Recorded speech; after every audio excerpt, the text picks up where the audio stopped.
If you are joining us for the very first time, we would like to personally welcome and acknowledge all of you. Marami pong salamat sa panahon na inilaan po ninyo para po makinig ng salita ng Panginoon. And I pray that the message of the Lord for us will add value to your soul. Let us pray. Panginoon, inorish mo kami, encourage mo kami, i-comfort mo kami, i-inspire mo kami, at higit sa lahat, i-transform niyo po kami ng iyong mga salita. As we open up our hearts and listen to your word, may your word, Lord God, penetrate into our hearts today. Allow my vocal cords to be an extension of your vocal cords, Lord God, so that each and every one of us will receive the intended word that you have for us. In the mighty name of Jesus Christ, we pray. Everybody say, Amen. Today we are going to talk about a theological subject about salvation.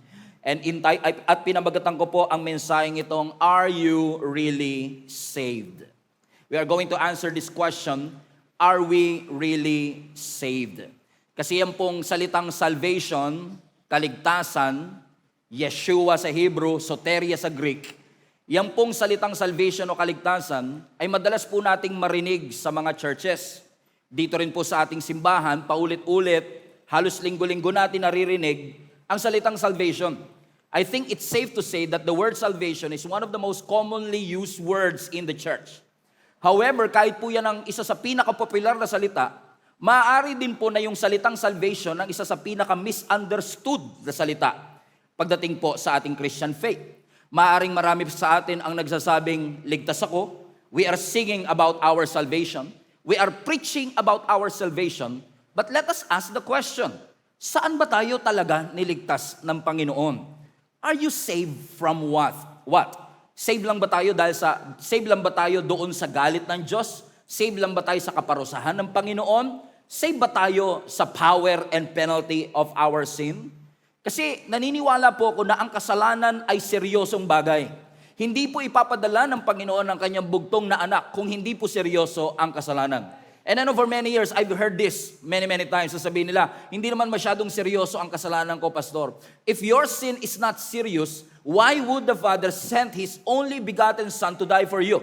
The fact that He sent His Son for you is a proof and an evidence that our sin is serious. Bakit po? Kung ang ating kasalanan ay isa lamang pong pagkakamali, di ba pwede na yung correction? Bakit kailangan pa ng salvation? Kung mali lang naman, edi i-correct ni Lord. Kung ang kasalanan ay kahinaan lang, baka kailangan na at sapat na yung motivation. Pero bakit salvation ang ginamit at hindi motivation kung ang ating kasalanan ay epekto lang ng ating kahinaan? Kung ang kasalanan ay isa lang masamang ugali, bakit pa kailangan ng salvation kung pwede namang improvement na lang sa ating mga pag-uugali?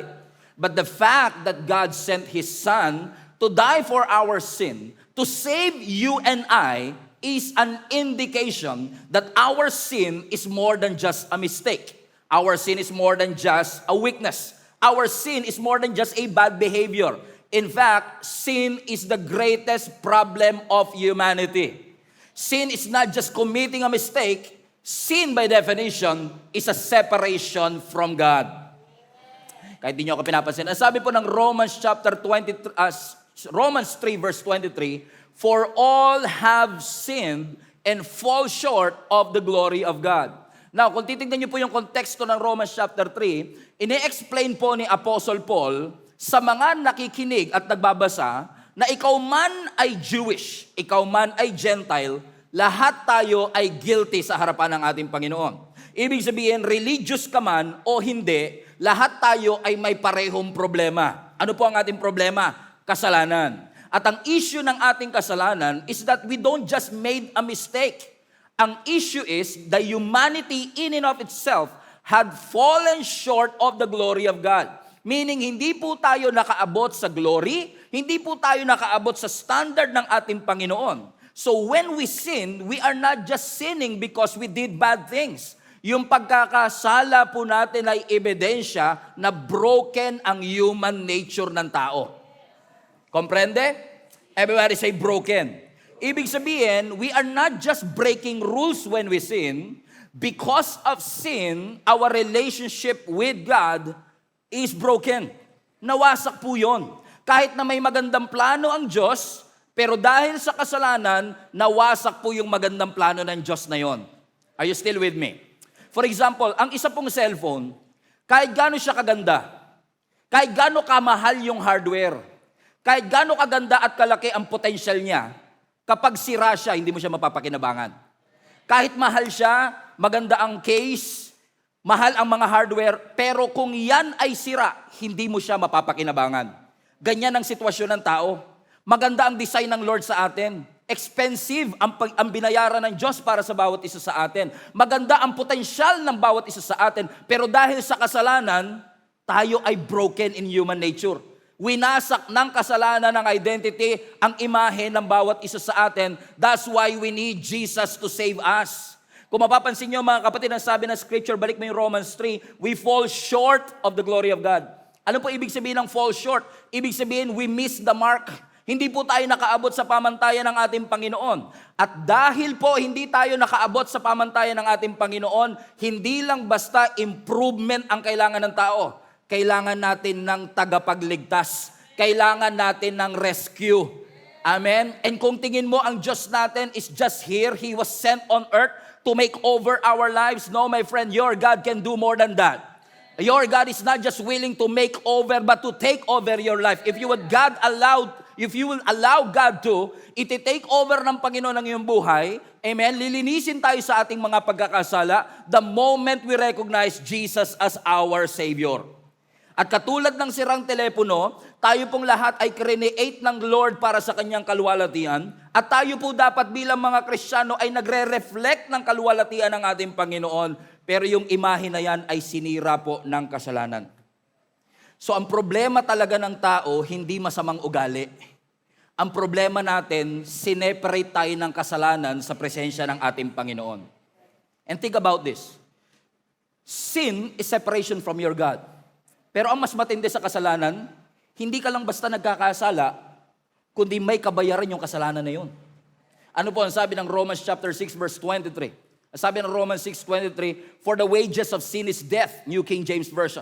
But I love this version ng New Century Version. Sabi rito, the payment for sin is death. Watch this. But God gives us the free gift of life forever in Christ Jesus our Lord. Yun pala, masaya na ako eh. Napapa-amen na kagad ako kahit ako yung preacher eh. Amen? Ano ang sabi ng Biblia? Ang kasalanan daw may kabayaran. Alam niyo po, pag nagbabasa kayo ng Bible, especially in Bible study, tip ko sa inyo, always compare and contrast. Kasi mapapansin niyo, habit ni Apostle Paul mag-compare and contrast. No? Lalo sa Book of Romans, dito sa Book of Romans, marami siyang comparison and contrast. And I love to dig in with this. Pero kung mapapansin niyo po itong verse na to sa Romans 6, may comparison and contrast na ginawa si Apostle Paul with regards to death and life. Napansin niyo yan? Okay, yung death at saka yung life, magkasalungat yan eh. Now, ang sinasabi ni Apostle Paul ganito, yung kasalanan, maghahatid ng kamatayan. Okay? Let me repeat. Yung kasalanan, may bayad na kamatayan. Pero yung buhay na walang hanggan, regalo ng Diyos. So kung mapapansin niyo mga kapatid, yung contrast ni Apostle Paul, yung kasalanan, babayaran mo. Pero yung grace, tatanggapin mo lang. So papansinin niyo may ipinapakita sa atin si Apostle Paul na yung kasalanan nangangako ng kasiyahan, nangangako ng kalayaan, nangangako ng kontrol, pero ang dulo niyan, kamatayan. Ibig sabihin, yung marketing strategy ni Satan, ipopromote niya sa atin, gawin mo tong kasalanan na to, masasayahan ka. In fact, pag hindi mo to ginawa, you are missing something. Kaya ikaw naman, gagawin mo kasi nafo-FOMO ka eh. Fear of missing out. You want to try. And true enough, nung sinubukan mo yung kasalanan, nasarapan ka talaga. Kasi pag hindi ka nasasarapan sa pagkakasala, mali yung pagkakasala mo. Mali eh. Kasi masasarapan ka talaga sa kasalanan because inintend talaga ng kaaway na yung kasalanan ay appealing. Na yung kasalanan parang ang saya-saya mo, pero ang ending nung kasalanan at kasiyahan na yon, kamatayan. Amen. Alam mo yung ibig sabihin? Ibig sabihin, nagsasaya ka only for a moment, only for a while, pero ang ending nung kasalanan, kabayaran na kamatayan. Ayun parang di ba tayo, no? Pag nagsha-shopping tayo, ang sarap mag-shopping kung walang presyo. Halos lahat ng damit maganda pag hindi kasama yung presyo sa usapan. Ano yung ibig sabihin? Tayo mga Pilipino, pag nagsha-shopping tayo, hindi mo na natin tinitignan kung maganda tela, kung maganda pagkakatahi. Kahit itago mo yung price tag, bubuksan ko yan. Kasi yung pagiging maganda at pangit ng damit, nakadepende sa presyo. So pagka mababa yung presyo, ang ganda nito, sulit. Ang ganda ng pagkakatahi, oh. Pero pag mahal yung damit, kahit maganda tela, ang pangit. Hindi ko type. Pero totoo, hindi lang natin afford. Alam niyo ibig sabihin? Okay. Bakit? Kasi lahat yan may price tag. At ang kasalanan, parang ganon. Si Satan, para kang kumakain sa restaurant, bibigyan ka ng menu. Pag binuksan mo yung menu, lahat masarap kung walang presyo. Tama? At sinasabi ni Satan, orderin mo, lahat yan masarap. Ikaw naman, order ka ng order. Sabi mo sa waiter, order please, one of each kind. Ibig sabihin, bawat isa, dumating lahat, hindi kasya yung table mo, dinagdagan, ang dami, hindi mo na naubos. Ang saya mong kumakain, pero nung dumating na yung bill. Nakakita yung sinasabi ko? Mag-e-enjoy ka talaga sa simula.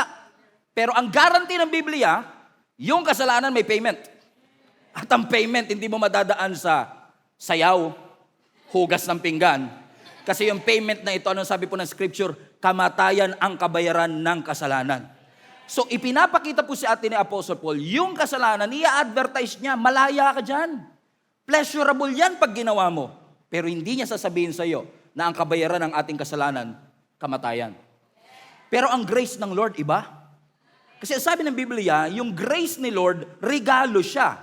So kung regalo siya, hindi mo siya pinagtatrabahuan, hindi mo siya in-earn. Kung siya ay regalo, tinatanggap mo siya. At ang sabi ng Biblia, yung regalo ng Diyos na buhay na walang hanggan, ay ibibigay niya sa mga taong nananampalataya sa Kanya. So yung salvation po pala natin, o kaligtasan natin, hindi po pala yan bayad ng Diyos sa'yo dahil magaling kang maglingkod. Yang salvation pala natin, hindi po pala reward ng Diyos yan para sa mga religious people. Ang salvation po pala ay regalo ng Diyos sa lahat ng mga guilting tao na katulad mo at katulad ko, pero kahit tayo ay guilty, in-entrust at pinagkatiwala po natin ang ating sarili sa ating Panginoon upang tayo ay magkamit ng buhay na walang hanggan. Amen? Now, ano nagtulak sa Diyos para gawin ito? Alam niyo po, ang nagtulak sa Diyos, pure love lang talaga. Alam niyo po sabi ng John 3:16, For God so loved the world that He gave His one and only Son. Sa New King James Version, He gave His only begotten Son. Kaya ang mga Kristiyano bigaten. Kasi ibinigay ng Lord ang kanyang kaisa-isa. Sabi mo sa katabi mo, bigaten ka. Okay. Bakit ka bigaten? Kasi ibinigay ng Diyos ang kanyang kaisa-isang anak, watch this, so that whoever will believe in Him shall not perish. O di ba salvation yun? Di ba? Hindi mapapahamak, meaning may salvation, may eternal life sa mga taong naglagak ng kanilang pananampalataya sa Diyos. Pero ito ang catch dyan. Pag tinignan niyo po kasi ang context ng John 3, ito po ay statement ni Jesus na sinasabi niya kay Nicodemo. Na kung kilala niyo po si Nicodemus o Nicodemo, si Nicodemo po ay religious na tao. Which is fascinating to me. Imagine niyo religious yung tao. Pagdating sa moralidad, hindi mo mako-question ang moralidad ni Nicodemo. Pagdating sa relihiyon, religious. Pagdating sa kaalaman sa Biblia, maalam sa Biblia. Pero tingnan nyo religious, may morality, may alam, pero ang sabi ng Lord sa John 3:3, you must be born again. Di ba? 3:16 yun Ang context niya, 3:3. Di ba sinabi ni Jesus mismo dito, doon, unless a man be born again, he cannot see the kingdom of God. I mean, Lord, si Nicodemo, laging nag-church yan. Alam niya ang Biblia, religious yan. Tapos sasabihan ka ni Lord, you must be born again. Bakit? Anong sinasabi ni Lord sa atin? Kahit religious people, kailangan ng kaligtasan. Kahit sino sa atin ay nangangailangan ng kaligtasan mula sa ating Panginoon. At yung kaligtasan po na yan, ang nagtulak sa Diyos, pagmamahal niya. Kaya ibabalik natin yung John 3:16, for God so loved the world. Parisin nyo mga kapatid, no? Hindi ikaw yung umakyat ng langit. Hindi ikaw yung unang nagmahal sa Diyos. Diyos ang unang nagmahal sa iyo. And that warms my heart. It warms my heart. Knowing na ang Diyos mismo ang unang nagmahal sa akin. Diyos mismo ang unang bumaba. Alam ng Diyos na kung pagsasama-samahin mo lahat ng mga effort mo, religious effort mo, at gawin mong hagdanan yan para makarating ng langit, never ka makakarating. Ay hindi mo magagamit ang lahat ng kabutihan mo dito sa mundo para maabot mo ang langit, at alam ng Diyos yun. Kaya sabi ng Panginoon, hindi yan makakarating. Kaya ibinadala niya ang kanyang kaisa-isang anak para sa iyo at para sa akin. Amen. God so loved the world. He knows we need rescue. Alam ng Diyos na kailangan po nating lahat ng kaligtasan. Alam niyo po ang lifeguard sa mga beach o sa mga dagat. Ang lifeguard, hindi ka po sasagipin ng lifeguard dahil ang galing mong lumangoy. May lifeguard, di ba? What a beautiful day. Uy, ang galing lumangoy, sagipin natin. Walang lifeguard na sasagip sa isang taong magaling lumangoy. Ang sinasagip ng lifeguard, yung malulunod na at mamamatay na. Amen? Kaya, if you are trying to perform to the Lord, ang galing ko, Lord, pansinin nyo, yung fasting, 40 days, ginawa kong 50, Lord. You are trying to show off sa Panginoon at magpakitang gilas sa Panginoon, your lifeguard is not impressed with your good works. Amen? Ang nililigtas ng Panginoon, yung mga dying. Nga lang, minsan, di ba, pag may mga nalulunod na, nililigtas mo na, lumalaban pa. Ganun, di ba? Parang nagtatry. Alam nyo, ganyan ang itsura ng maraming Christians in our generation. Nililigtas ka na ng Panginoon, tinatry mo pa na iligtas ang sarili mo through your effort. At ano mangyayari kapag nililigtas mo yung isang tao at palag pa ng palag, pareho kayo malulunod. Kaya ang tip ko sa inyo, pag may nililigtas kayong nalulunod, sikmuraan nyo muna. Pag nahimatay na yan, wala na siyang effort para lumaban, tsaka mo siya maliligtas. At hanggat hindi ka nasisikmuraan, come on somebody, hanggat hindi mo nare-realize na wala kang effort na pwedeng maitulong sa Diyos para ikaw ay maligtas, you will not be saved. Sabi ng scripture, because God loves us so much, He saved each and every one of us. Amen. Everybody say, you are saved. Amen. Kaya ang sabi ng scripture, Jesus came so that whoever will believe in Him will not be perished. Because God loves the world so much, ibinigay niya ang kanyang anak. Meaning, dumating si Jesus para sa bawat isa sa atin. And my friends, sabi nga ng 2 Corinthians 5:21, He who knew no sin became sin for us, so that we might become the righteousness of God in Christ. Meaning, si Jesus mismo na walang alam sa kasalanan ay naging kasalanan upang ikaw ay maging katwiran ng ating Panginoong Jesus. Meaning, hindi ikaw yung umakyat ng langit, hindi ikaw yung nag-effort para abutin ng Diyos. Diyos ang bumaba para sa bawat isa sa atin. Kaya nga sabi ng Mark 1, nung ino-open ni Jesus ang kanyang ministry, sa Mark chapter 1 verse 15, sabi niya, the time has come, He said, the kingdom of God has come near. Pasin niyo mga kapatid, hindi ikaw ang pupunta sa kingdom, yung kingdom na ang lumapit. Ano sabi ng scripture, the time has come. Now, para maunawaan ninyo ito po ang isa sa pinakaunang statement ni Jesus nung nagsisimula siya ng ministry. Wala pa yung ibang miracle. Wala pa yung kahit anong magagandang teachings ng beatitude. Ang unang binitawan ng ating Panginoon, the time has come. What does it mean po? Ang sinasabi ni Lord, yung pinangako kong moment, dumating na. Yung pre-prophesy na moment, eto na yon. At sabi ng Biblia, the kingdom of God has come near, referring to Himself. Because Jesus was actually saying in essence, kung nasaan si Jesus bilang hari, yung kingdom nandun din. Kung nasaan si Jesus, nandun ang kaharian ng Diyos. Pero ano sabi ng Biblia? The kingdom of God has come near. So, repent and believe the good news. Amen? Everybody say repent. Walang amen dito. Ano ibig sabihin ng repent o repentance? Now, ang Greek word ng repentance is actually metanoia. Ibig sabihin ng metanoia is a change of mind. So when you say you are repenting to the Lord, you are changing the way you think. Comprende? Yung English naman natin na repentance ay galing yan sa dalawang pinagsamang salita. Everybody say repent. No? Tsaka pent. Ano yung pent? Parang penthouse. Di ba yung penthouse nasa ibabaw lagi yan? Yung ibig sabihin is to turn. So when you say repent, literally, you are turning upwards. Binabalik mo yung tingin mo sa taas. So para mas madali natin tandaan, when we repent, we are turning away from every sin and turning our eyes upward to the Lord. So ibig sabihin, when God says, the kingdom of God is near, so repent, Jesus was saying to us, iwanan natin, let's turn away from our sin. Pero hindi siya tapos doon. Ang sabi niya, you repent, but at the same time, you believe. Ano ibig sabihin ng believe? Yung repent, tatalikod ka sa kasalanan, pero yung believe, ilalagay mo yung tiwala mo sa kamay ng Diyos. So ibig sabihin, repent and believe means you are turning and trusting the Lord. Umiiwas ka sa kasalanan, tumatalikod ka sa kasalanan, but at the same time nilalagak mo ang iyong mga kamay, ang iyong buhay sa Panginoon. Amen? That's why when we are saved, hindi po pwedeng naliligtas ang isang tao na hindi niya iniiwan ng kasalanan. Kasi hindi ka makakaharap sa Diyos na nakaharap ka rin sa kasalanan. Amen? So you have to repent. You have to turn away from your sin, but at the same time, entrust yourself. Kasi pwedeng tinanggap mo si Lord. Sabi mo, Lord, I will repent of my sin. Ikaw na po ang aking tagapagligtas. Pero pwedeng tagapagligtas mo siya, pero hindi mo siya Lord. Okay? Kasi pag Lord na siya, servant ka na. Pag Lord na siya, may demand siya. At ang demand ng Panginoon, you have to surrender your life. So you have to believe.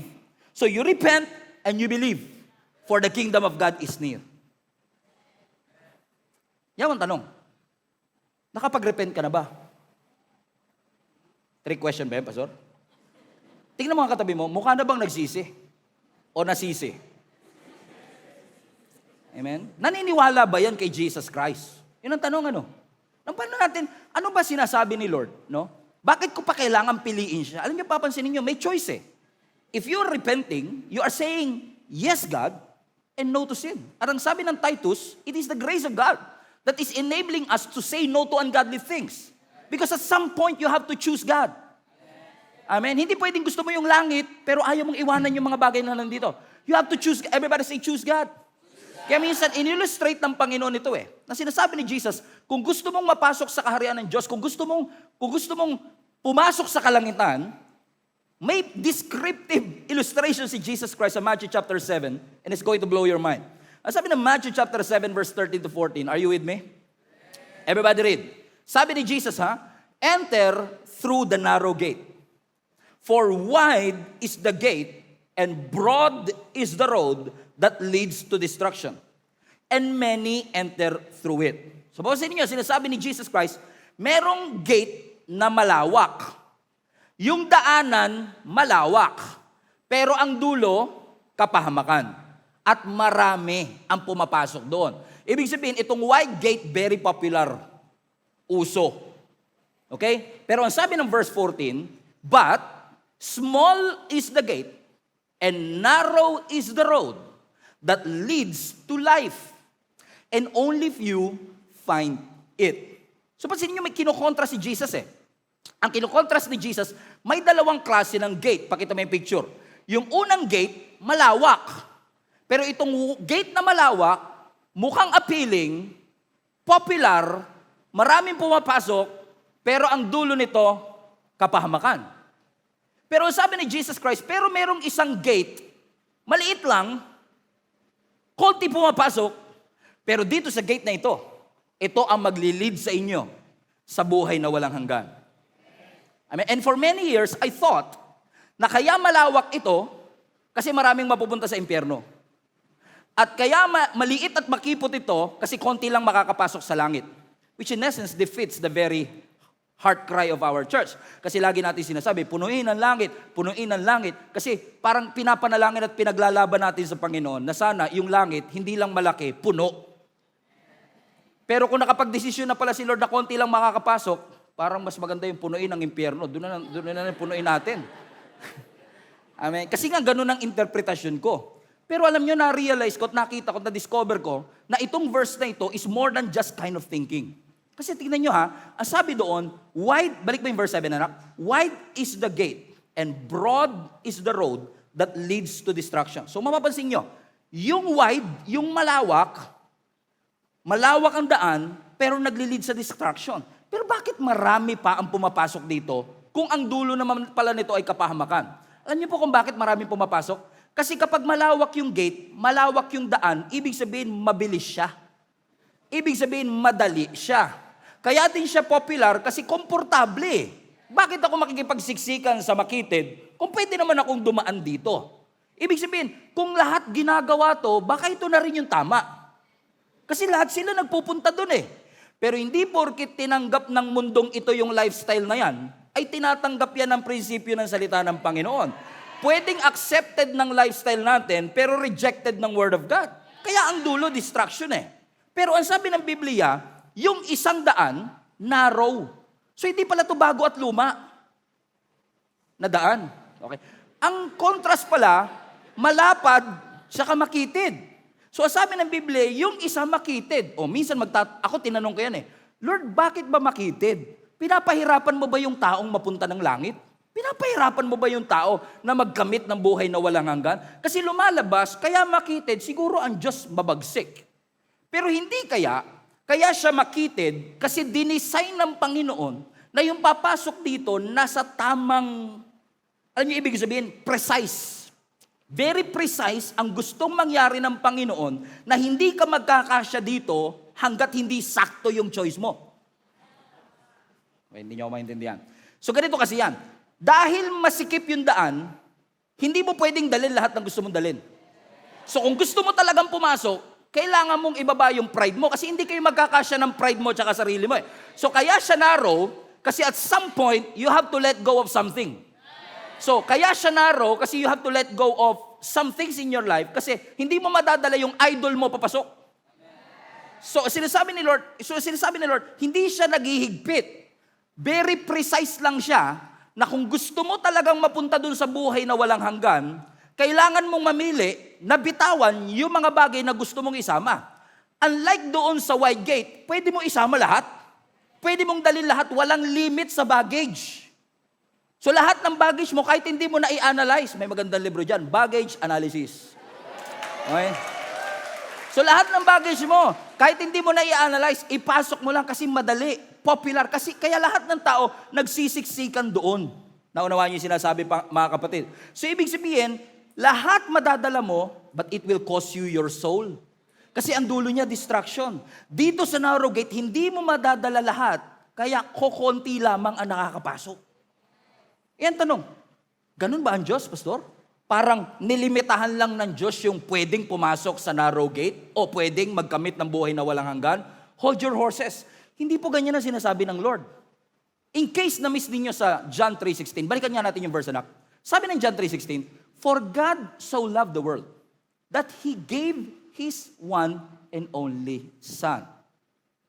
So that, may reason pala yun. Kaya niya ibinigay ang kanyang bugtong na anak para, highlight this part, whoever believes. Now, tignan nyo ha, whoever. Now, pag sinabi mong whoever, lahat, edi wide. Ibig sabihin, yung imbitasyon para sa lahat. Hindi nililimit ni Lord. So, hindi pwede sabihin, ninaraw ni Lord para konti lang kasya. Hindi, sabi niya whoever eh. So, ibig sabihin, walang exempted sa imbitasyon. Hindi kailangang umaating ka ng Gia Kamanaba, basta buhay ka dito sa mundo, imbitasyon para sa'yo din. So wide siya, kung isipin mo, hindi naglilimit ang Diyos, pero kailangang inarrow. Kasi ang imbitasyon para sa lahat, pero may catch. Whoever believes. So hindi lahat, kundi lahat ng naniwala. Naunawaan? So ibig sabihin, ang imbitasyon para sa lahat, pero choice mo yon kung maniniwala ka. Ibig sabihin, hindi talaga gusto ni Lord mapunta ang tao sa impyerno. You want me to prove it to you? Balik natin yung verse, Matthew 7. Tignan mo yung Matthew chapter 7. In case na-miss ninyo yung unang statement. Ang sabi ni Lord, bago niya pabanggitin yung wide tsaka narrow, meron na kagad siyang decision at suggestion. Ano suggestion niya? Enter through the narrow gate. Bago niya pa sabihin yung narrow, bago niya pa i-differentiate yung wide tsaka narrow, may recommendation na si Lord. Bago kong banggitin kung wide or narrow, enter na. Gusto ko, kalooban ng Diyos, lahat kayo pumasok sa narrow gate. So it's God's will that every people will be saved. So the invitation is so wide. But you have to enter. Ibig sabihin, you have to believe. Pakita mo yung image, anak. So ibig sabihin, if this is a narrow gate, question. Camera 1. Okay. Kung nakatayo ako ngayon sa harap ng gate, makakamit ko ba ang buhay na walang hanggan? Okay. Kung nakatayo ako sa harap ng narrow gate, makakamit ko ba ang buhay na walang hanggan? Kung lalapit ako sa gate, hindi pa rin. Kung luluhod ako, kung i-describe ko siya, ang ganda oh. Bakit? Ano ang instruction? Enter. So ibig sabihin, pwedeng nakatayo ka, naglilingkod, nagdi-describe, pero hindi mo ginawa yung ultimate decision to enter. Komprende? Bakit? Ano sabi ng Biblia? Enter through the narrow gate. Kasi hindi porket proximity doesn't mean you have a relationship eh. Kasi yung mga Pharisees may proximity kay Jesus pero hindi naman sila born again eh. Tama? Malapit sila kay Jesus pero hindi sila naniwala. Malapit sila pero hindi sila nag-alay ng kanilang buhay. So hindi porket malapit ka sa gate. Di ba kayo nagtataka, sabi ni Lord, I am the door, I am the gate? Kasi you must enter. Sabi ni Lord, enter through the narrow gate. So it's not enough for you to stand here. Kasi kaya hindi porket nasa church, automatic you made a decision to enter. Hindi porket nasa hindi porket nasa church, automatic may relationship kay Lord. Okay? Hindi lahat ng pumapasok sa Jollibee nagiging burger steak, right? Hindi lahat ng pumapasok sa parking lot nagiging sasakyan. So your proximity, being inside of it doesn't mean your heart are being transformed. Kaya very specific ang instruction ni Lord. Sabi niya, enter through the narrow gate. Napaka-wide ng invitation. Hindi nga po sinabi ni Jesus Christ, pumili kayo. May 2 pintuan na, pili na lang kayo. Hindi, sabi niya, piliin nyo yung narrow. Kasi kung si Lord tatanungin mo, gusto niya maligtas ka. Amen? Now, I've been serving the Lord for 26 years. 26 years na po ako naglilingkod sa Panginoon. Sa December 27 na eh. Isa sa mga napatunayan ko sa paglilingkod, naririnig ko to madalas, sabihin, yung born again na yan, pastor, di ako naniniwala dyan. Kasi pare-pareho lang naman lahat ng relihiyon eh. Narinig nyo na ba yan? Lahat ng relihiyon, papunta lang din yan sa langit. Sabi nga nila, all roads lead to heaven. Well, hindi po totoo yun. Hindi po tama yun. Hindi po lahat ng relihiyon pare-pareho. At hindi lahat ng relihiyon maghahatid sa iyo sa kalangitan. Kasi klaro si Lord eh. Ang sabi ni Jesus Christ, di ba, may 2 pintuan. Pero yung 2 pintuan na yon, hindi maghahatid sa isang destination. Kasi sabi, yung wide, papuntang kapahamakan. Yung narrow, papunta ng buhay.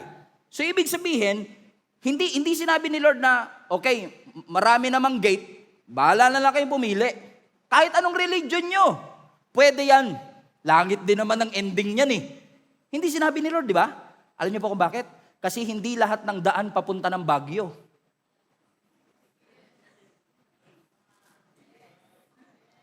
Kahit gustong-gusto mong pumunta ng Baguio, at sincere na sincere kang pumunta ng Baguio, kung nasa SLEX ka, hindi ka makakarating ng Baguio. Aabutin ka ng 10 oras doon. Makakarating ka ng Bicol, pero hindi ka makakarating ng Baguio. Anong ibig ko sabihin, mga kapatid? Hindi lahat ng daan papunta ng Baguio. So kung alam mong papunta ka sa kapahamakan, you have to make a decision to repent and to turn. Kailangan mo mag-U-turn para mapunta ka sa tamang daan. Papunta doon saan? Sa Baguio.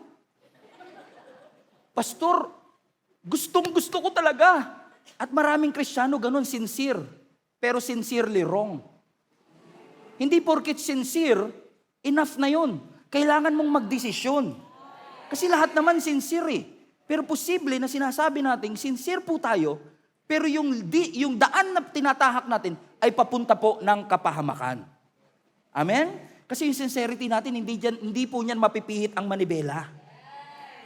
Komprende mga kapatid? Amen? Halimbawa, nagpa-check up ka. Okay? Nagpa-check up ka, sabi ng doktor, okay, inumin mo itong gamot na ito. Tapos nung niresetahan ka, o punta ka sa butika, bilhin mo tong gamot na to para sa sakit mo. Pwede mo bang sabihin pagtingin mo ng reseta, ang mahal? Bagay, yung mga gamot naman, pare-pareho lang yan eh. O kahit ano na lang, pwede na. Pwede ba yun? Sige, try mo nga mag-biogesic pagka high blood ka. Try mo nga mag-diatabs pagka kinagat ka ng ahas. Hindi lahat ng gamot sa butika para sa sakit mo. Naunawaan niyo mga kapatid? Kaya nga may reseta eh. So ibig sabihin, hindi lahat ng choices sa mundo maghahatid sa iyo sa kalangitan. Hindi lahat ng samahan sa mundo ay maghahatid sa iyo sa relasyon sa ating Panginoon. Katulad ng butika, may mga gamot dyan, pampakalma, pang-allergy, pang-ubo, pang-sipon, pang-lagnat. Merong mga combination. Pero bawat sakit, bawat gamot, may pinipinpoint na iba't ibang mga kasakitan. Pero, very narrow eh. Yung doktor sabi niya, ito ang bilhin mo. Ang daming gamot, wide yung choices, pero narrow yung solusyon. Amen? Ini-streamline ni Lord. Amen? So kung sasabihin natin, lahat naman yan papunta ng langit. Kay kapatid, I say this respectfully, mali po yun. Kasi malinaw si Lord eh. John 14:6. Ang sabi ni Lord, Jesus answered, I am the way. Hindi sinabi ni Lord, I know the way. Tama? Ang sabi po ni Lord, I am the way. Sabi niya, I am the truth. I am the life. O, hawak na kayo. Narrow na to. No one comes to the Father except through me. O, narrow, di ba? Ano sinasabi ni Lord? Maraming daan. Maraming katotohanan. Pero ako lang ang daan. Narrow. At walang kahit sino makakapunta sa Ama, kundi sa pamamagitan ko. So, hindi sinabi ni Lord, isa ako sa mga daan. So, kung pipiliin niyo ako, di maganda. Kung hindi, okay lang. Magkikita naman tayo sa langit eh. Hindi ganun eh. Ano sabi niya? I am the way. Naku, alam niyo po ang English ninyo, ibig sabihin ng the, definite article. Ibig sabihin ng definite article, very specific, very definite, very final. Ibig sabihin, pwede mong piliin ang lahat ng gusto mong piliin. Pero kung gusto mong mapunta ng langit, kailangan piliin mo si Lord. Everybody say specific. Bakit? You have to accept Jesus Christ kasi sabi niya mismo, He is the way. Pasinin niyo, no? Hindi pala sapat na, basta tanggapin ko yung tagapagligtas. Kasi maraming tagapagligtas. Si Darna tagapagligtas din eh. Si Iron Man tagapagligtas din. Pero very specific ang Bible. Narrow eh. Maraming tagapagligtas, pero isa lang yung dapat tanggapin mong tagapagligtas. Hindi si Darna, hindi si Kristala. Hindi na makatawa yung iba. Hindi nyo na naabutan yun? Pabira. Hindi si Kristala, hindi si Darna. Sino daw po? Si Jesus. At very specific pa. Hindi si Jesus sa Tondo, hindi Jesus sa Bulacan, hindi Jesus sa Australia. Jesus of Nazareth. O, tanyo. Ibig sabihin, walang pwedeng iba. Hindi porket kamuka, hindi porket kapangalan, pwede na siya. Kailangan specific yung tatanggapin mo. Hindi Jesus of Tondo, kundi Jesus of Nazareth. Hindi Jesus sa Sabungan, may Kristo din doon. Pero yung Jesus Christ, okay? Yung Jesus Christ ang tatanggapin natin. So, wag nating i-conclude na, okay lang kahit ano naman. Kasi ang Bible very specific. Specific siya kung sinong Savior ang tatanggapin. Specific siya kung ano ang gagawin. So, hindi pwede tayo mag-add doon na sabihin, hindi ko kayang tanggapin si Jesus, pwede bang tumulong na lang ako sa mahihirap?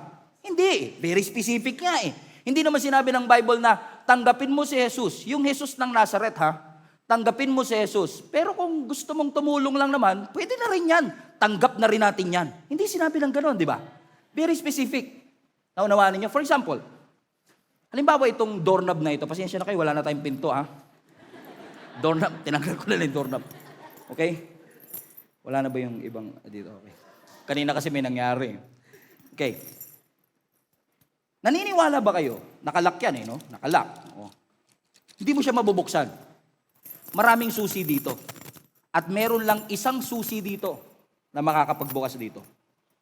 So hindi mo pwede sabihin, magkakamukha naman eh. Baka pwede na. Sige, try nga natin. Magkamukha naman eh. Try natin. Ayaw. So hindi porke kamukha, pwede. So hindi mo pwede sabihin, sabi ng Lord, accept Jesus as your Lord and Savior. Tutulong na lang ako sa mahihirap. Ay, hindi ba pwede yun? Pwede ba magsimba na lang ako? Hindi rin pala pwede. Pwede bang magbasa na lang ako ng Bible? Hindi rin pala pwede.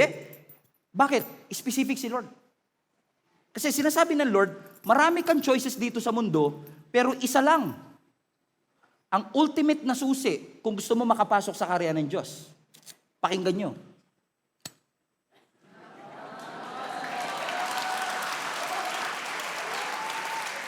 Anong ibig sabihin mga kapatid? Hindi natin pwede i-claim. Lahat pwede na. Kasi may iba ganun ano. Dahil hindi ko kayang tanggapin si Lord, gagawa na lang ako relihiyon. Okay? Dahil hindi ko kayang tanggapin ng Panginoon, hindi ko matanggap na si Jesus lang ang daan. Ang dami nating what if, paano yung mga baby, paano yung mga ganito. Pero very specific si Lord eh. You have to accept Jesus as your Lord and Savior. Amen? You have to have a relationship with God.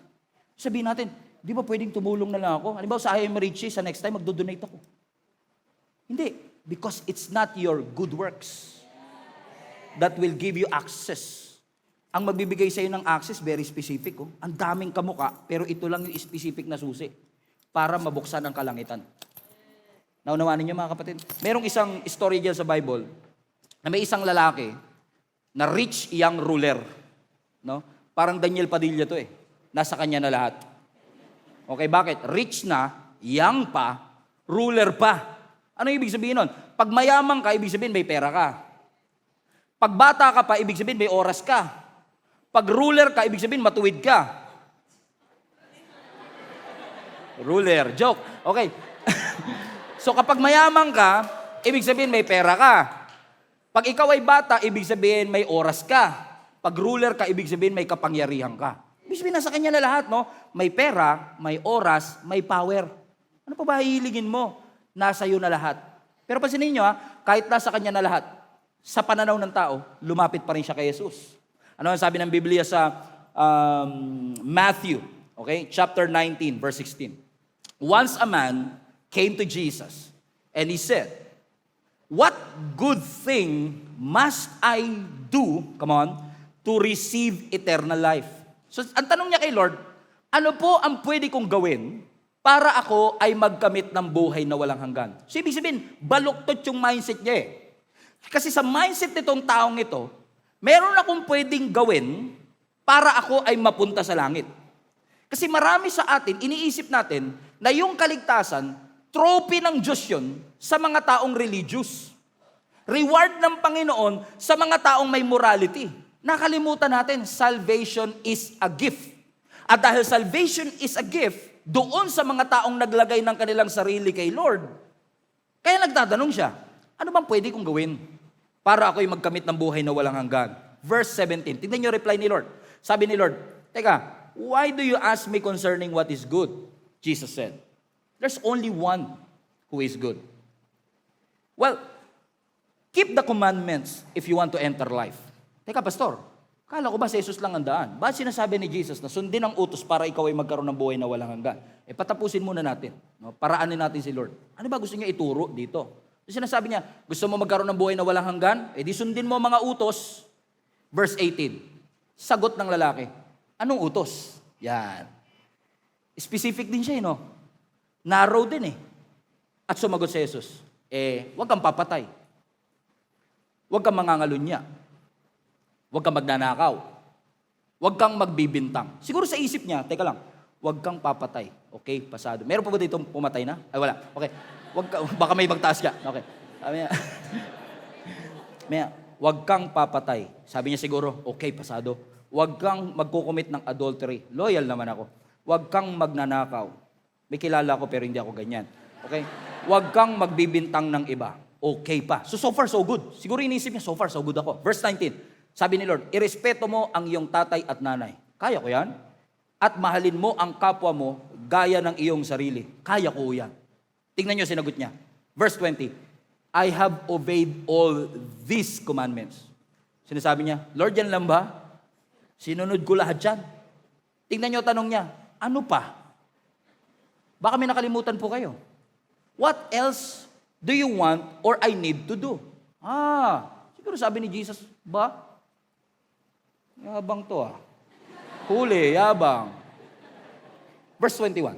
Ito sabi ni Jesus, okay, kung gusto mo maging perfect, go and sell all you have. and give the money to the poor, and you will have riches in heaven.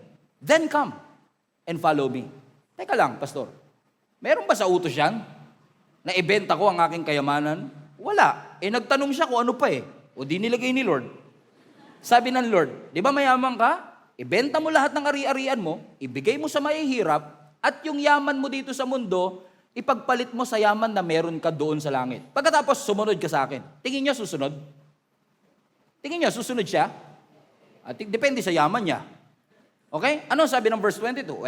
When the young man heard this, he went away sad because he was very rich. Meaning, nagtatanong siya, ano pang utos, Lord? Sabi ng Lord, huwag ka papatay. Ginawa ko yan. Huwag ka mangangalo niya. Okay. Galangin mo. Alam ko po lahat yan. Ano ba po? Benta mo, ari-arian mo, bigay mo sa mahirap. Wala naman ganyanan, Lord. And then sabi ng Bible, umalis siya because he was filthy rich. Sobrang yaman niya. Question, masamang tao po ba siya? Hindi siya masamang tao. Sinunod nga niya yung utos Amen? Sabi niya, I have kept all of this commandment. Alam niyo ang problema sa kanya? Ang problema sa kanya, hindi po siya masamang tao. Ang problema sa kanya, pakiramdam niya, good enough na siya para makapasok siya sa kalangitan. Si totoo naman, moral siya Totoo namang religious siya. Pero, hindi niya gusto pumasok doon sa narrow gate. Gusto niya lang yung langit, pero ayaw niya ng surrender. Pastor, wala naman po kasi sa utos yun. Wala nga sa utos na ibenta mo yung kayamanan mo. But the fact na hindi niya kayang ibigay at isurrender yung yaman niya, na-violate niya yung una at pinaka-importanting utos. Love the Lord your God with all your heart, with all your soul, and with all your mind. And the fact na hindi niya kayang ibenta yung kanyang yaman, ibig sabihin, merong Diyos na mas mataas kaysa kay Jesus. So, hindi sinasabi ni Lord, ibenta mo, ari-arian mo, ina-address ng Lord yung idolatry na akala niya good enough na siya kasi sinunod niya, pero nakakalimutan niya yung pinakaunang utos na wala ka dapat ibang Diyos, kundi ang Panginoon. Hindi galit ang Diyos na may pera siya. Ang problema, hawak na siya ng pera. Hindi niya na kayang isurrender yung kanyang yaman, thus, na-violate niya yung pinakaunang commandments. You shall not have other gods before me. Ibig sabihin, mas pinili niya yung yaman dito sa mundo kaysa yung yaman na ipinangako ni Lord. Sabi niya, di ba? Pag binenta mo yung ari-arian mo, bibigyan kita ng yaman dito sa langit. You will have treasures in heaven. Just come and follow me. Which will lead us to this very important principle. Lahat ng bagay na hindi mo kayang isuko sa Diyos, kulungan mo yan. You are a prison of whatever things that you cannot surrender to the Lord. Kasi ang sinasabi ng Lord, kung gusto mo talaga ng eternal life, makitid ang daan. Hindi mo madadala yung lahat ng maleta mo.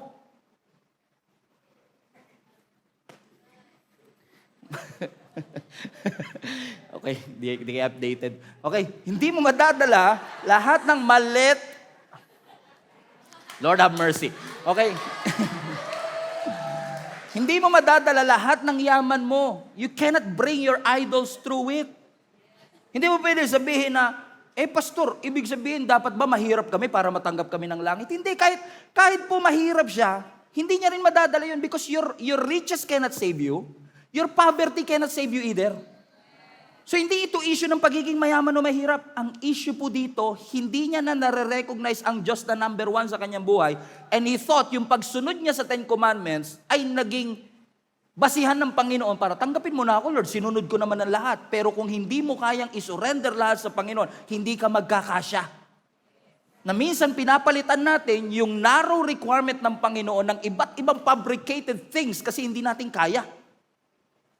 Na minsan sabihin natin, Pastor, nag-donate po ako ng 5 million para sa charity. Siguro naman, ililista ng Panginoon yun, no? Definitely. Ililista ng Panginoon yun.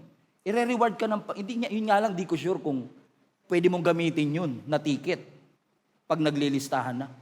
Because minsan kasi inaano natin ba yung good works ba na akala natin it is our merit.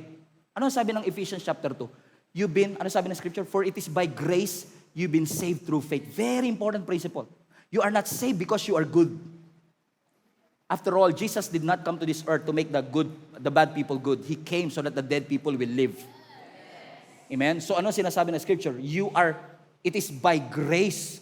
Paano ka daw naligtas? By grace that you've been saved through faith. And look at the catch. This is not from yourselves. It is what? A gift of God, not by works. What's the reason? So that no one can boast. Hindi pinayagan ng Diyos na ang magiging daan mo, o papayagan ba kita pumasok sa narrow gate, nag-donate po akong 5 million. O sige, pasok. Kasi pag works ang naging basihan natin, pagdating natin sa langit, magyayabangan tayo eh. Imagine mo, nasa langit na tayo, nagyayabangan pa tayo. Sabihin natin, Brad, hindi ko ina-expect nandito ka sa langit ah. Oh Brad, anong ginawa mo? Ba't ka napunta rito?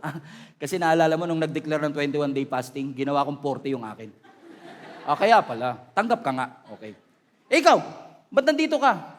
Wala akong preaching ni Pastor Stephen na natulog ako. Tanggap ka nga. Okay. Ikaw, bakit ka nandito? Kasi lahat ng pinagawa ng Lord yung 10 utos, nagdagdag pa nga ako isa. Lahat yung sinunod ko. Okay, tanggap ka nga talaga rito. Amen? Bakit? Hindi works ang basihan. Hindi yung parang pagpapasok ka ng langit, may listahan si San Pedro doon. Sabi niya, ang basihan ng kaligtasan natin nagsisimba. Ilang beses ka nagsimba sa buong buhay mo? 4,320. Pasok ka. Ang threshold natin, 4,000. 4,000 above, pasok. Okay? Ikaw, 3,999 lang po. Nako, kulang kang isa. Doon ka sa baba. Kita niyo kung paano tayo mag-isip minsan? Na we think that this is our works that will be... No, sabi na scripture, it is not your works. It is by the grace of God. Through your faith, mananampalataya ka. Narrow pa rin. Hindi lang sinabi, gusto ni Lord, lahat maligtas, gracious siya, pero kailangan mong maniwala. You have to believe by faith na si Jesus ay namatay, nilibing at muling nabuhay po para sa iyo. So ano pong ibig ko sabihin mga kapatid? Hindi tayo niligtas ng ating mabubuting gawa. Hindi attendance natin sa church. Hindi Bible reading natin. Hindi prayer natin ang nagbigay po ng kaligtasan sa atin. It is the grace of God through our faith that saves us. Pastor, ganun ba? So ibig sabihin, hindi na ako magsisimba every Sunday. Total, niligtas naman ako ni Lord. Saka yung threshold na 4,000, nagawa ko na po yun. 4,000 plus na ako. Pwede ko na po bang gawin? Yun ang hindi naiintindihan ng marami. Akala nila, pwede nilang gamitin yung grace ng Lord bilang license or access para sabihin, pwede na ako hindi maging mabait kasi hindi naman pala pagiging mabait ang kailangan ng Diyos. Pero you have to understand something mga kapatid. Imposible na maranasan mo ang kabutihan ng Diyos na hindi yan magdudulot ng kabutihan sa iyo. Pero this time, iba na. Dati, yung mabubuting gawa, ginagamit natin na paraan para makuha yung love ng Diyos. Pero now that we have realized we have saved by grace, it is the same love that enables all of us to come to church, to pray our prayers, and to read our Bibles. Bakit? Hindi pwedeng mauna yung kalesa sa kabayo. Kailangan kabayo muna ang mauna bago kalesa. Hindi natin po pwedeng sabihin na, mahal naman na pala ako ng Panginoon, hindi na ako magpe-pray. O kaya, magpe-pray nga ako para mahalin ako ng Panginoon. Hindi po mga kapatid. Sapagkat minahal na tayo ng Panginoon. At yun po ang magtutulak sa ating ngayon para lalo nating i-develop ang ating mga sarili para tayo ay mapalapit sa ating Panginoon. Amen? Kaya hindi natin pwede sabihin na, meron akong assurance ng salvation, sigurado akong ligtas ako. And because of that, kahit magkasala ako, wala ng conviction. It doesn't work that way, mga kapatid. Kasi ang patay walang nararamdaman. And the fact that you don't feel something, you don't feel that conviction, you don't feel that in your heart, something is wrong. Hindi natin pwede sabihin assurance sa kailangan natin. We need to examine our salvation. Do we really believe in the finished work of Jesus Christ? Because believing in the finished work of Jesus Christ, based on Titus chapter 2, will say to you that it is the grace of God that appeared to all men that will teach you to say no to ungodly things. So receiving Jesus Christ, receiving His grace will teach you, not just save you, but teach you to say no to ungodly things. Amen? So let me tell you this. Do you repent of your sins? Nagsisisi ka po ba sa iyong mga kasalanan? Ulitin ko po, tayo po ba ay nagsisisi sa ating mga kasalanan? Binubuksan po ba ninyo ang inyong puso upang gawin si Jesus na Panginoon at tagapagligtas? At naniniwala kayo na walang ibang tagapagligtas, kahit kapangalang Jesus pa, na itinalaga ang Diyos under heaven na makakapagligtas bukod kay Jesus na nandun sa Nazareth na nagbigay ng buhay para sa atin. Naniniwala ka ba na si Jesus, amen, ibinigay niya ang kanyang buhay, namatay, ipinako sa krus, upang tubusin ang lahat ng iyong mga kasalanan. Namatay siya, pero pagkatapos ng 3 araw, binuhay siyang muli bilang resibo na ang lahat ng iyong kasalanan ay pinatawad na ng Diyos. Well, therefore, my friends and family, based on the Bible that I've read, the Bible is very clear. If you believe in Jesus Christ, if you believe in the finished work of Jesus Christ, amen, you repented of your sin, I believe you are saved. You are saved. And that should set a lot of people free. Kasi marami akong Kristiyano, nagtataka ko, maraming Kristiyano na ligtas. Pero mo, grabe yung grace ni Lord, tas ang sungit mo. Parang hindi, alam mo yung ibig sabihin? Di ba? Pag natanggap mo yung grace ni Lord, ang hirap maging masungit. Lalo ka magiging thankful, which made me realize, is it possible na kaya minsan wala tayong joy, wala tayong peace, is because we struggle to understand na yung salvation na ibinigay ng Panginoon ay pwedeng may assurance ka na yung salvation na ibinigay ng Panginoon sa iyo ay nasa iyo na talaga. Kasi maraming Christians in our generation today, they are not, may guaranteed ng salvation kay Lord, pero hindi sila assured ng kanilang salvation. That they think na it's one mistake, one problem could lose this salvation that you have received. Kaya minsan iniisip natin, parang may hawak kang baso ba? Christian ka, masaya ako Lord, thank you Jesus. Pero may hawak kang baso na takot kang mabagsak kasi once na bumagsak to, wala na yung kaligtasan ko. Am I talking to somebody? Am I preaching to somebody? This is why many people don't have peace in their hearts. Amen? If you don't have the assurance of your salvation, you will live an anxious life. Walang rest.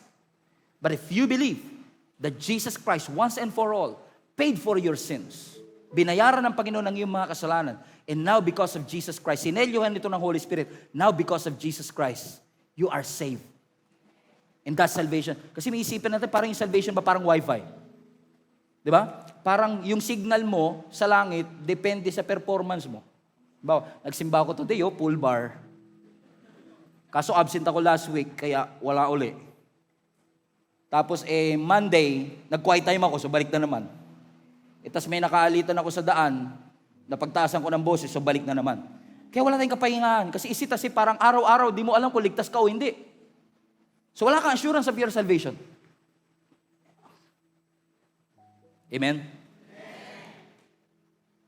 But thanks be to God. Ang sabi ng Scripture, meron tayong kasiguraduhan ng ating kaligtasan. Pasinin niyo po ang sinasabi ng Bible sa 1 John chapter 5. Everybody read this with me. This is the testimony. God has given us eternal life. Hallelujah. And this life is in His Son. Verse 12. Whoever has the Son has life. Whoever does not have the Son of God does not have life. Very, very specific. Next verse. I write these things to you who believe in the name of the Son of Jesus Christ. Everybody read this. Highlight this part. So that you may know that you have eternal life. Now the question is this. Do you know that you have eternal life? Hindi sinabi ni John na hindi niya sinabi dito so that you may assume, so that you will hope. Sabi niya, you will know. Very specific. Amen? So if you think that every single thing mistake, parang subscription ba? Nakasubscribe ako papunta sa langit. Pag di ako nakapagbayad this month, canceled ang aking salvation. Pero umatin ako ng Sunday, nirenew ng Lord yung aking salvation. Ligtas na naman ako today. Walang kapayapaan sa ganitong mindset, mga kapatid. And hindi po ito ang tinuturo ng Biblia sa atin. Marinaw po ang Biblia sa atin na kung tayo ay naniwala kay Kristo, merong kasiguraduhan ng ating kaligtasan. Amen. Amen. And yes, kahit ligtas na, nagkakasala pa rin ako. Pastor, yes. Kahit ligtas ka, pwede kang magkasala, pero hindi ka komportable sa kasalanan. And you know it. Parang isda. Yung isda, ilagay mo sa lupa, papalag pa yan. Buhay pa eh. Pero hindi yan magtatagal dyan kasi eventually mamamatay siya kasi hindi yun yung nature niya. Kailangan mo siyang maibalik sa tubig. Kailangan mo ibalik sa living water. Kailangan mo ibalik ang iyong buhay kay Lord. Kasi kung hindi, wala. Amen? And logically speaking, mga kapatid, nung kayo po ay hindi pa Christian, sino po yung hindi pa Christian before, nakagawa naman kayo ng kahit isang kabutihan sa inyong buhay? Halimbawa, tumulong ka sa matatanda na tumawid. Nag-donate ka sa charity. Sino po sa inyo? Nung hindi pa kayo Christian, gumawa kayo ng kahit isang kabutihan lang. Napunta ba kayo sa langit dahil dyan? Hindi. Kahit anong gawin mo, hindi ka mapupunta kasi very narrow yung requirement eh. You have to accept Jesus Christ as your Lord and Savior. Bakit mo iniisip na ngayon tinanggap mo na? Isang mistake could lose this salvation. Ibig mo ba sabihin, mas makapangyarihan pa yung ginawa ni Adan kaysa sa ginawa ni Jesus? Isn't that an insult to the finished work of Jesus Christ? Jesus Christ, the finished work of Jesus Christ is far, far greater, amen, than the sin that Adam committed. And that should give each and every one of us an assurance that through Jesus Christ, we are saved by grace through our faith. Palapakan natin ang ating Panginoon. So, ibig sabihin mga kapatid, hindi natin sinasabing, pag tinanong ka, ikaw ba, sigurado ka bang sa langit ka pupunta? Opo. Huli, ang yabang. Hindi po arrogance ang assurance. Ang assurance, confidence yan sa finished work ni Jesus Christ.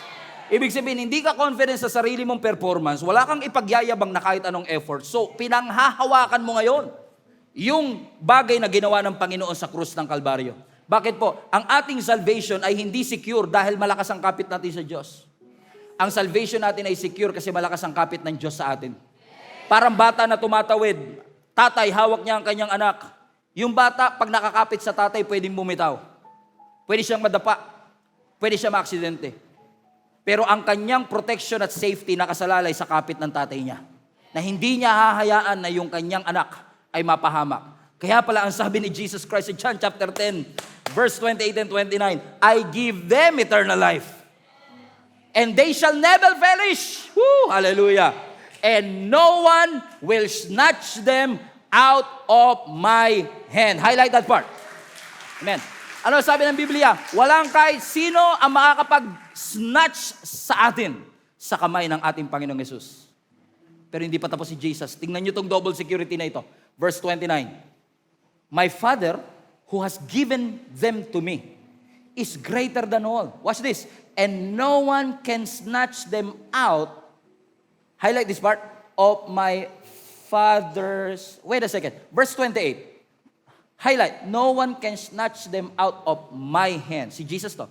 Sa 29, no one can snatch them out of my Father's hand. Kamay ni Jesus, kamay ng Ama, double security. May double security tayo mga kapatid. That no one can take us out of His hand. Anong ibig sabihin? It is the Lord who justified you of your sin.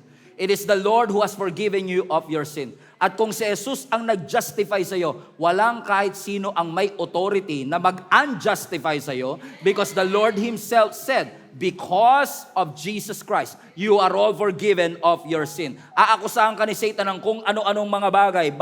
Babanggitin niya ang lahat ng mga bagay para hindi ka maniwala. I-remind kanya ng iyong kahinaan, i-remind kanya ng iyong insecurity, i-remind kanya ng iyong nakaraan para makalimutan mo yung current standing mo sa harapan ng ating Panginoon. But let me tell you this, it is finished. Because of the blood of Jesus Christ that was shed on the cross, your sin have been forgiven. Hindi ka ligtas dahil perpekto ang iyong pananampalataya. Ligtas ka kasi si Kristo ay namatay sa krus ng Kalbaryo para sa iyo at para sa akin. Hindi emosyon mo ang nagligtas sa iyo, hindi performance mo ang nagligtas sa iyo, hindi consistency mo ang nagligtas sa iyo, hindi mood mo ang nagligtas sa iyo. Ang nagligtas sa iyo yung awa, yung grace ng Panginoon, at kung panghawakan at pananampalatayanan mo yung kapatid, may assurance ang Panginoon.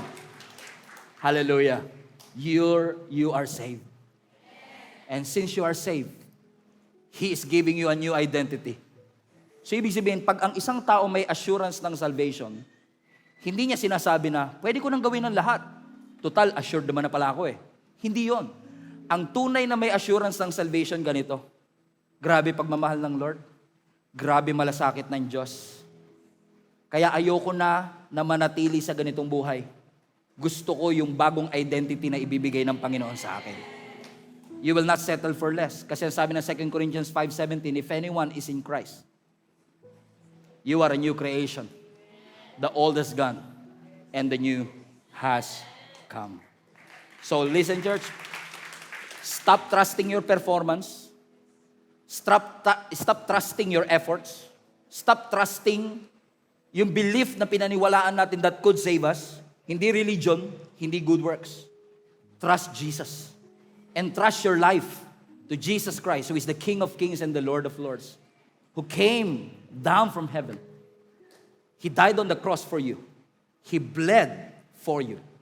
He suffered for you because He loves you so much that He died on the cross so that whoever will believe in Him will receive salvation and will receive eternal life. Amen? So are you really saved? Let me ask you a question. Are you really saved? Paano? Dahil nagsimba ka today? No. Because I'm saved by grace through faith. So I have assurance of salvation. Not because I am a good man.